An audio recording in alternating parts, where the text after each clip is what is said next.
Bonjour Sylvia Hamon, vous êtes la directrice de Paris International. On se retrouve cette année pour faire un focus sur un partenariat que vous faites depuis 2 ans avec le CNAP.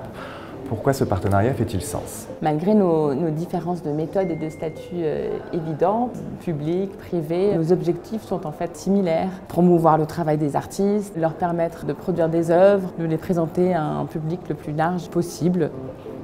Les galeristes que nous invitons à Paris International sont tous des acteurs culturels à part entière qui produisent des œuvres, du discours. Et le CNAP l'a bien compris par tous ces programmes de soutien à la création destinés aux galeries.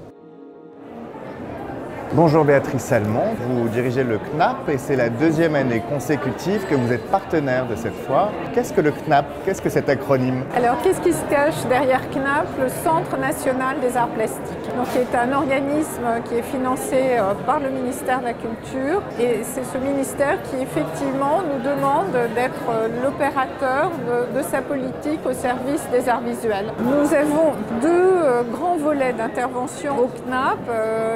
Par un système de bourse, de soutien, nous aidons d'abord et avant tout les artistes, mais aussi tous les professionnels qui peuvent graviter autour d'eux. Pourquoi le CNAP décide de s'associer à Paris International? D'abord parce que c'est une foire qui a fait ses preuves, une foire conduite par des galeristes indépendants qui ont apporté un regard de curateur aussi, qui nous permet d'avoir une présence au sein d'un dispositif qui concerne un pan essentiel pour les artistes, la capacité d'avoir accès au marché de l'art, aux collectionneurs. C'est l'équipe de Paris International qui choisit parmi les artistes que nous avons soutenus, les artistes qui vont donc être exposés pendant le temps de la foire.